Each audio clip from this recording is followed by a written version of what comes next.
Hi, good morning. Hope everybody can hear me today. We are going to wait until 9:03 to get started. Good, just wait with this.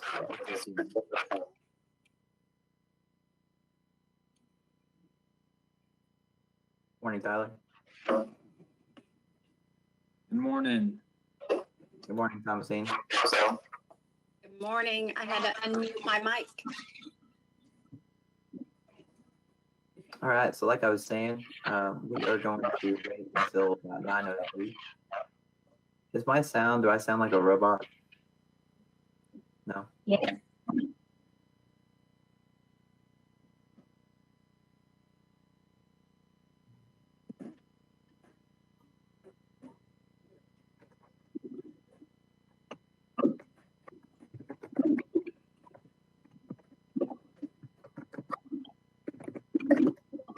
So is everyone else muted?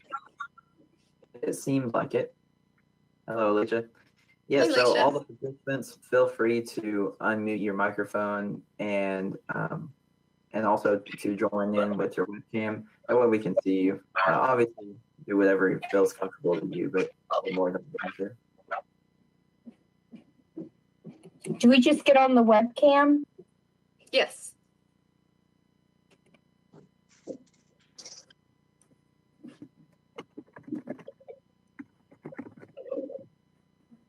Hey, Robin. Hey, Catherine. Hi.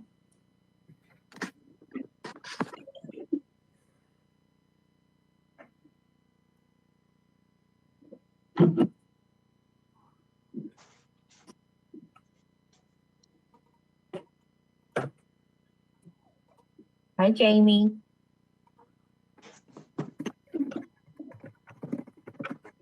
Good morning.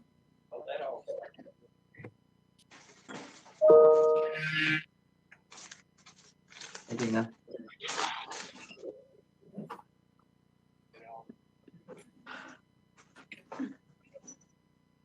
Hey, Raina.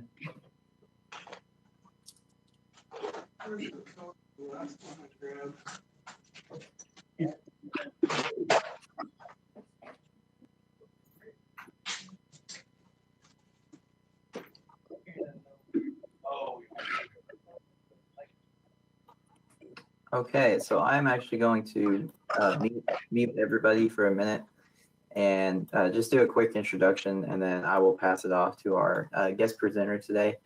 So my name is Rush, and I wanted to thank all of you for joining us again for another morning coffee break. Today's topic is balance, and today's topic will be provided by Thomasine Fife. And first of all, I just want to thank you again for everybody logging on and joining us. And that's really the entire goal of what these morning coffee breaks are. It's just created to kind of try to get all of us together and, just for a short time, because we know this time of social distancing can be kind of difficult. So with that being said, remember that this actually series is actually going to be streamed by Muskogee Media on their YouTube page. But we really do enjoy having you participate in the webcam and also on your chat. And then if you have any questions or anything related to the topic at all, feel free to put that into the chat box. And then Thomasine, I'm not sure how she really wants it done. She might even allow you to continue to share throughout her presentation.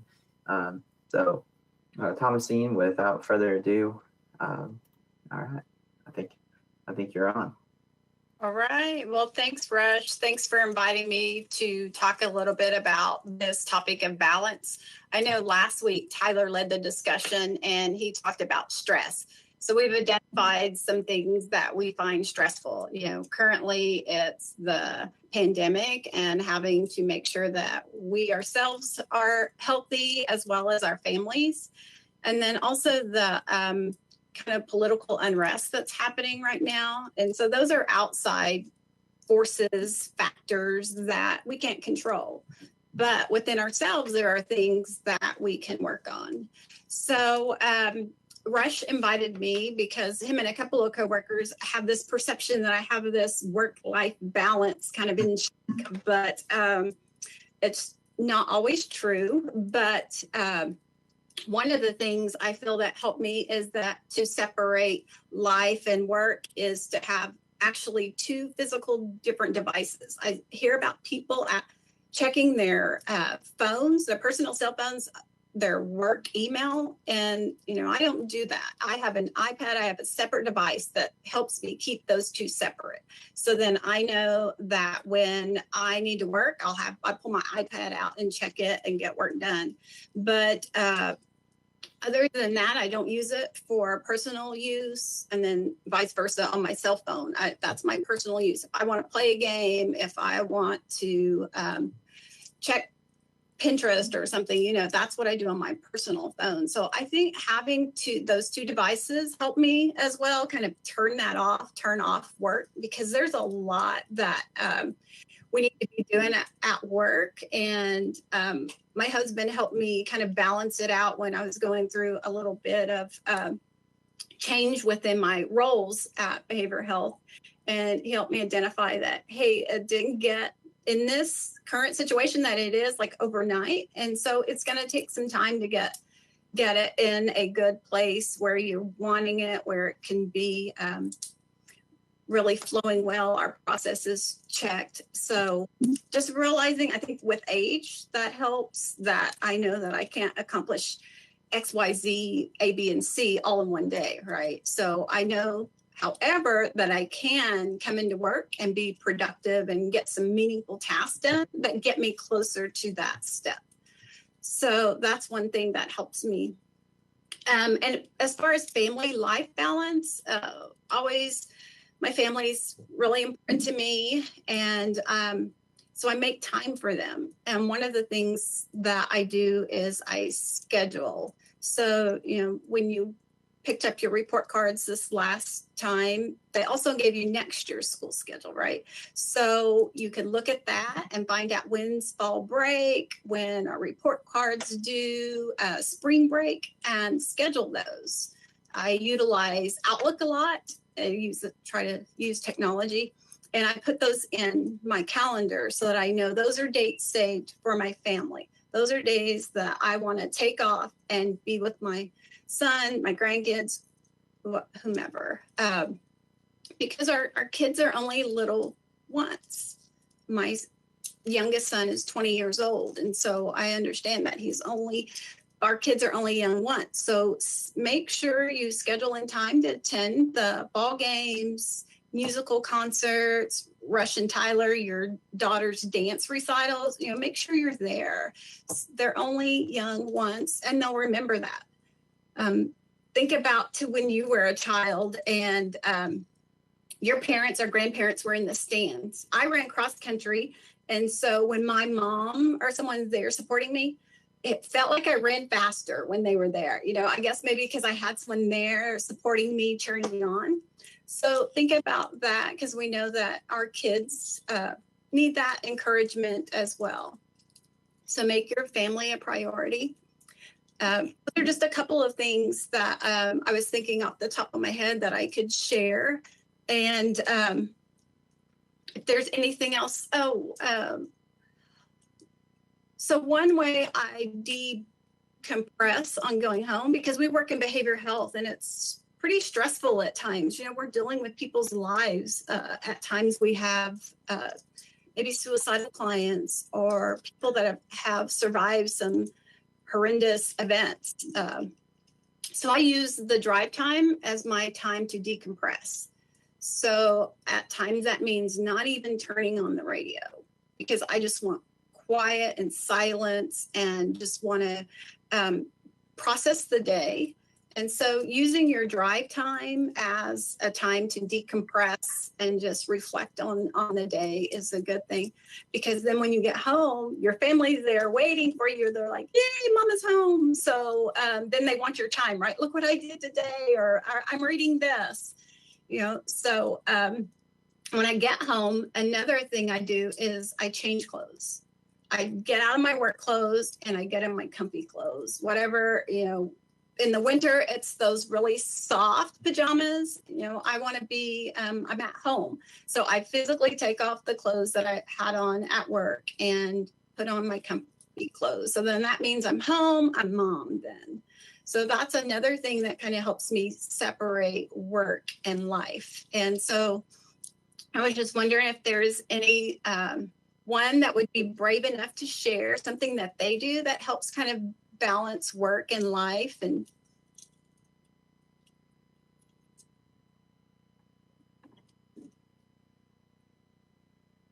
Julian B., you're on. I'll share.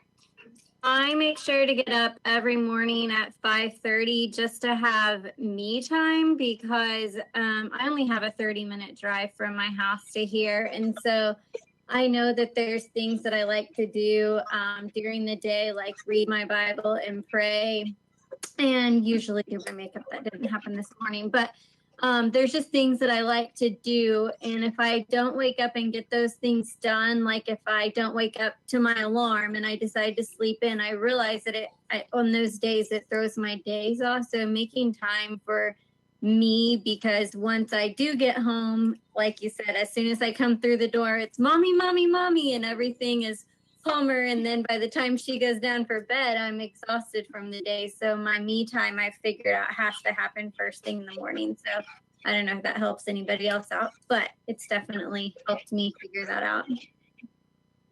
No, I think that definitely does help. I know something that I do is I do like to try to stay healthy, and I try to get some sort of physical activity.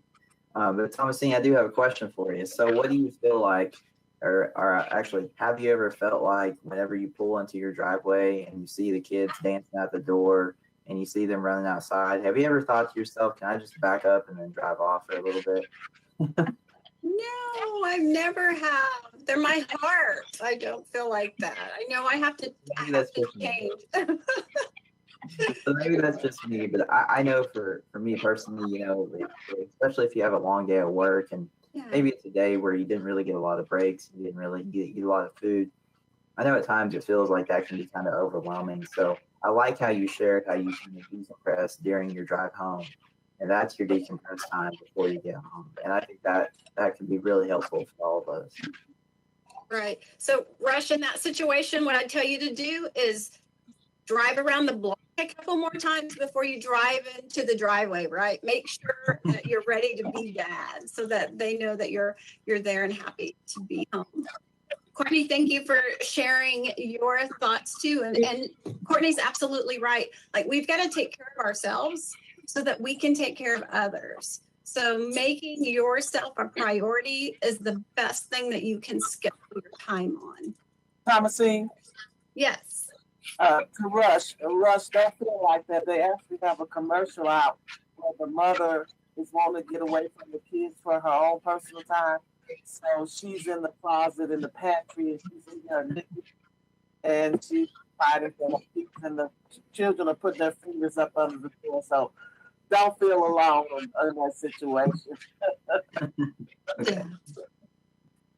Thank you for sharing that. Yeah, thanks. I think too, I know this sounds so simple and probably cliche, but like water intake is key. I noticed like if I am just like going into room after room after room and being there for the doctor and then doing a session and then doing notes and doing a report, and it's like noon and I start to feel really sluggish and I'm like, why am I so tired? And then I'm like, I haven't drank water in like 3 hours. And especially when we wear the mask, it's hard to remember, you know, because you've got that barrier. So that's been a key thing for me too lately, is like remembering to get my water in. Yeah, it's so simple and something that we can all do, especially during the summertime. We need to make sure that we're getting our water intake. That helps flush out toxins as well as it helps our skin. So there's so many benefits to drinking water, making sure we get our full intake. I bet Rush even knows how much ounces we're supposed to have per day. It depends on your body weight. Yeah, I was about to say it's like half your body weight in water. Yeah, it depends on your body weight. But we do have somebody in the chat, Cassie Murphy, shared with us. She said, being fully present in whatever that she is doing also really helps. So I think that is very important for us to make sure that we're being present. If it's our time with our kids, And we actually have to be spending time with our kids, not spending time with our technology. If it's time at work, we need to try to focus on what we're doing and how we're trying to do it. And I do think that's important. What do you think, Thomasine? Oh, definitely. I agree. Your kids know if they have your full attention. And so just making sure that you're present in the moment, enjoying them, whatever they're doing, cheering them on is going to help not only you, but it'll help your kids as well. All right, we had another chat too. Does diet Tyler. coffee count towards the water intake? I would say no. Just a personal opinion. I am not a certified personal trainer or anything. And actually, you know, too much caffeine and too much pop and those type of things can actually be harmful as well. So because if you have too much caffeine, it can actually increase your anxiety and it can actually make you jittery. So I do think that is a common thing that a lot of us kind of struggle with as well is, well, I'm tired, so I need to wake up, but how much is too much? So you need to do some of your own research on that.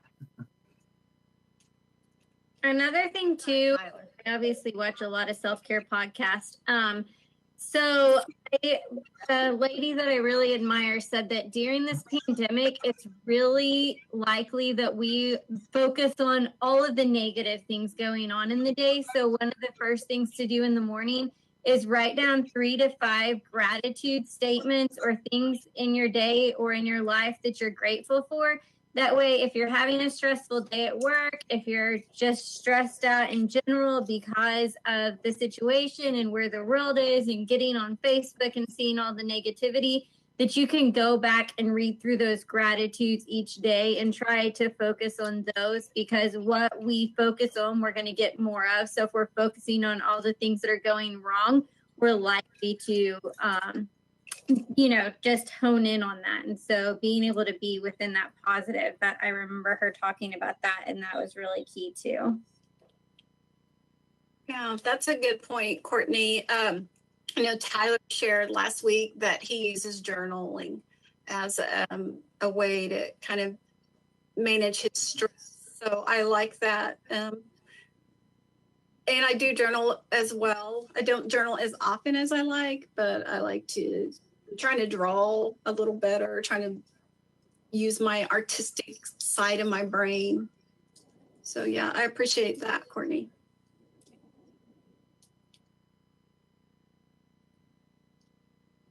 And I know this is not for now, but I really want to say I like the Wellness Wednesday things that you guys are doing, or whatever they're called. Webinar Wednesdays. Yeah, I like those. So Thomasine, I was wanting to share with you. So whenever I came up with the topic of balance, how I envision balance, and I know that it seems like you do as well, since you like the schedule, is I made myself a little pie chart. Mm-hmm. And don't laugh at my drawing, please. I know it's not perfect, but one of my little pies has family in it, one has health in it, one has work in it, and then one is just kind of daily living activities, because we still have to mow our yard, we still have to shower, we still have to do all those things. Thank you, Tyler. It is perfect. But, I think a lot about, where are we spending our time and where are we spending our energy? Because every time that we spend more energy on Facebook or we spend more time on social media or Twitter or anything, well, it's cutting into one of your pie charts. So I know for me, I'm not always super up on what is going on and all the news and everything like that, because I know for myself, I can't have all of my other things that I like to do and that I need to do if I'm constantly putting my energy in everything else. So I think, this is just the way that I see it. I do think we need to look at, where are we spending our time and our energy? Because kind of like Courtney said, we only have so much energy to give in a day. And we need to focus on what really actually matters to us. So what do you think, Thomasine?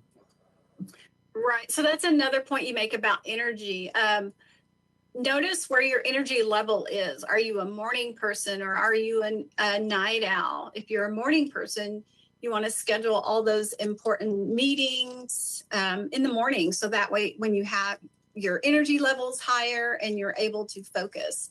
And maybe for the night owls, like a Tyler Stone or somebody, that they would schedule those in the afternoon because then they know they would be awake and able to focus. So yeah, just knowing where yourself, your energy level, and using that to your advantage is always going to be helpful. Sorry, Tyler, for calling you out on that. Your face was there. And so No, I live for those 10 p.m. meetings. That's where I'm at. I think one of the things that I do is when I get home, just like Thomasine said, I get out of my work clothes, I put on my comfy clothes. But one thing I do is I plug my phone in, I dock it in my bedroom where it normally gets docked. I do not carry it with me throughout the house when I'm cooking. I mean, it's kind of actually hard to get a hold of me in the evening just because, I mean, I don't even really look at my cell phone or my iPad or anything until I get ready to go to bed, because I could spend a whole evening sitting there on Pinterest, Facebook, Instagram. And it's easy to do that because you kind of just lose track of time just doing that. And so I just put mine up, and sometimes I don't even look at it till the next morning.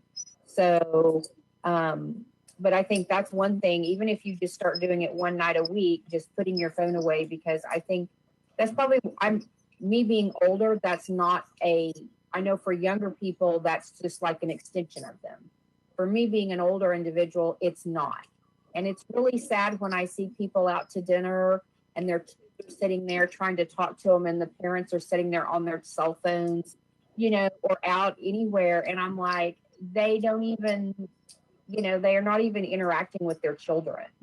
So I think that's one thing that, if it is something that you do a lot with your phone, I think even if you start out one night a week and just work, you get to where, that's kind of your secondary.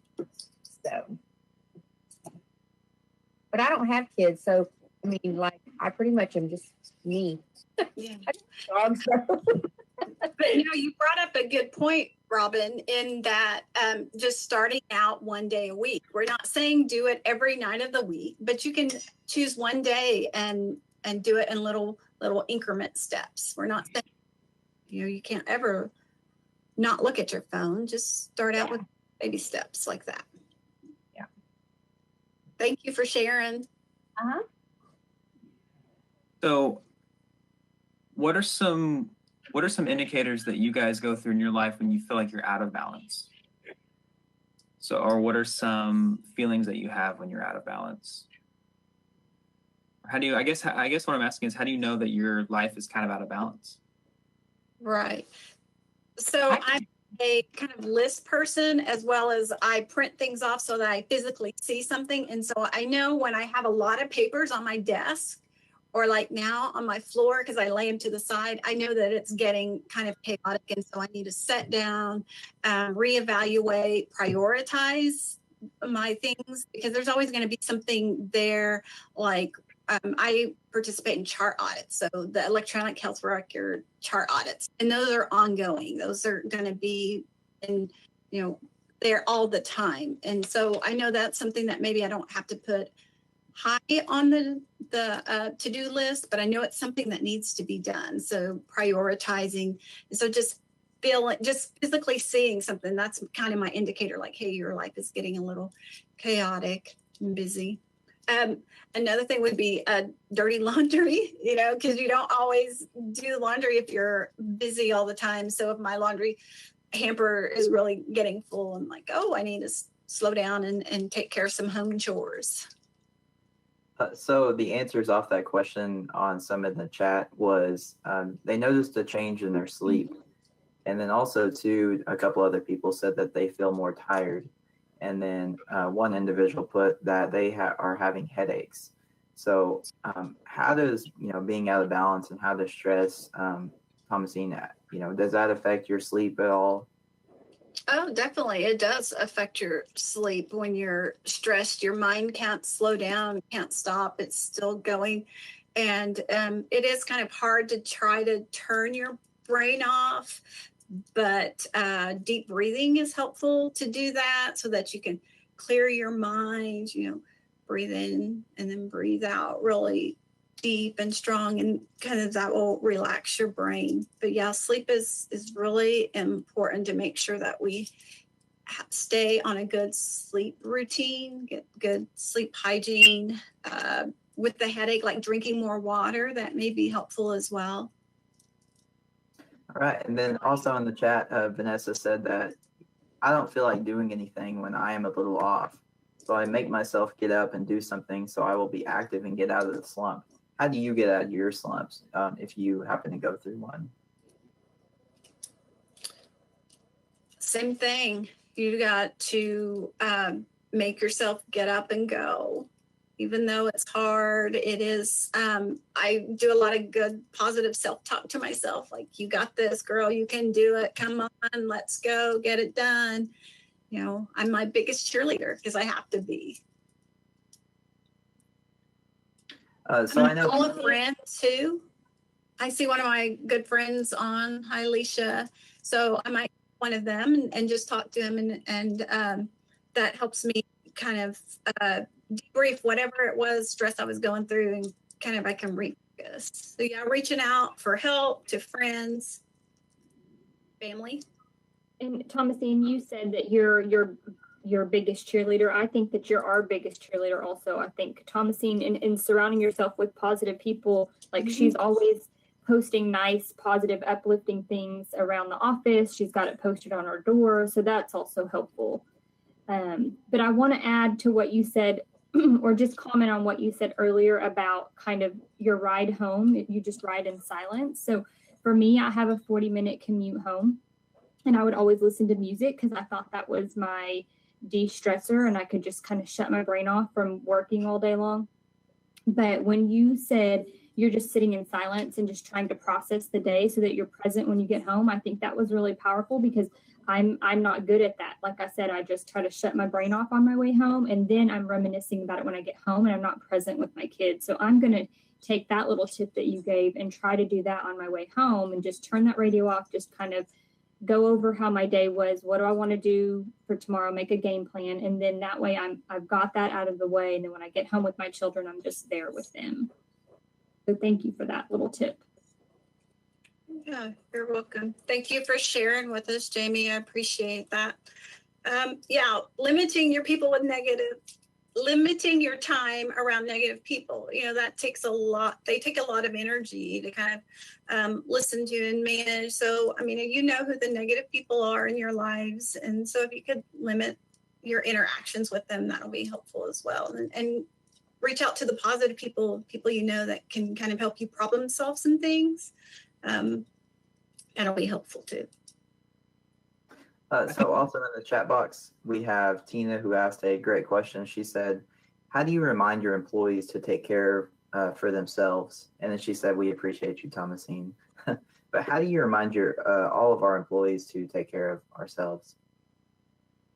So checking in with them. If you can kind of see that they're getting stressed, you know, you can physically tell maybe they're not on their game. Usually they're ready to help, organized. And then you see maybe that they're not so much, you know, maybe something's going on with family, a family member's ill or something. So just checking in with them and then reminding them how important family life is, and that can wait, go take care of family and then come back, and then let's tackle it and get things done.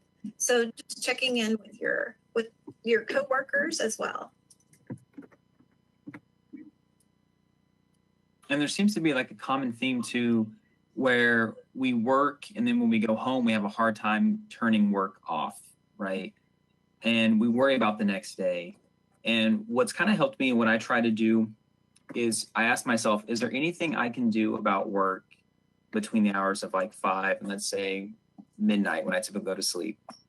And the answer is usually 99.9% no. So I'm putting all of my energy into something that I can't even control because it's past 5. And that person I want to email or that person I want to call has probably disconnected because they have a good work-life balance and I don't. So what I have to remind myself is that there's nothing that I can do about this until tomorrow.